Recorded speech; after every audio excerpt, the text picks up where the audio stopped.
warned repeatedly by Russians from Yegor Gaidar, the kind of liberal we affect to like, to Vladimir Putin, the kind of Russian we absolutely despised, repeatedly, that the expansion of NATO was going to lead to trouble. We did nothing about it, and I think we need to take some interest in that fact and to stop pretending that this is a purely one-sided event. And also we need to have, as a country, a serious discussion in which dissent is allowed.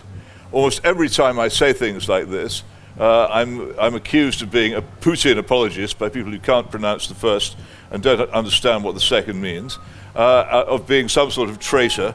And I've sent lots and lots of pictures of dogs' bottoms on the internet, which is what happens to anybody who takes this view. This is stupid, because a country which doesn't debate its own foreign policy is the sort of country which for instance, invades Suez and gets involved in the invasion of Iraq. We need debate on foreign policy, and dissent should not be smeared in this frankly Putin-esque way that I face. So anybody who's planning to do any Putin-esque smearing, I'm ready for you.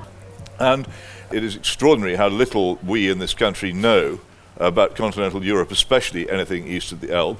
And I think we should be a great deal more careful about getting involved in things until we know more about it. I'm astonished that we actually have, for the first time in my lifetime, a major shooting war on the European continent, which might actually become a nuclear war. And far from trying to bring it to an end or seek peace, my government is pouring weapons into it. Well, we certainly do know nothing of it. If you were Prime Minister then, Peter, what would you do about Ukraine? I'd be straining every sinew that I had to try and bring about peace talks. I think it but you wouldn't give them any military assistance. The most important, I think if you see a fire, do you pour petrol onto it or do you pour water onto it?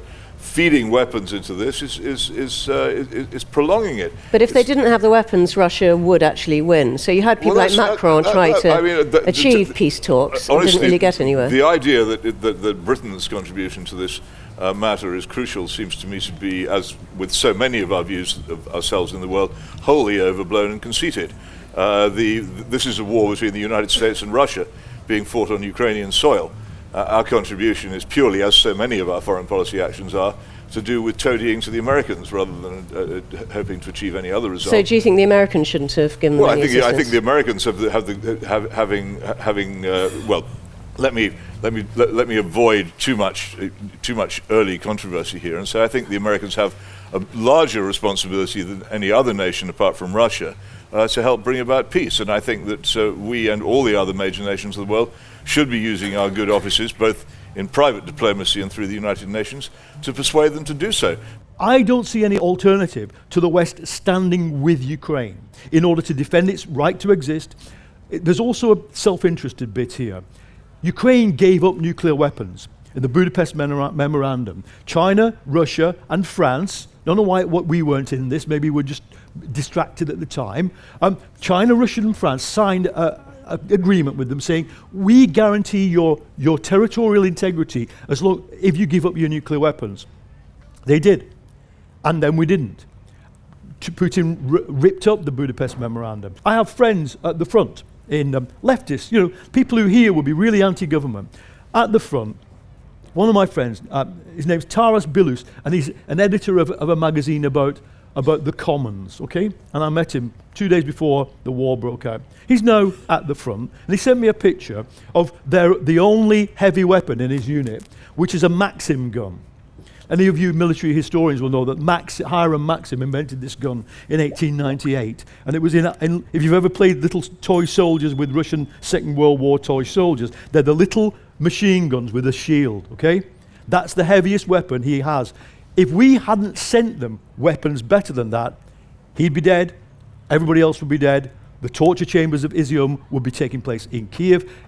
To portray Ukraine as some poor, pitiable, unarmed country is slightly misleading. No, if I'm a sovereign state, I need to arms from somewhere. If you look at the Ukrainian army, even now, it has BMPs, T-72s, T-62s, Grads. It's armed with Soviet-era equipment, and its army is organized as a Soviet army. It's just that they don't want to live in a post-Soviet reality. All the young people I met there want to live in a Western reality, and that is their right.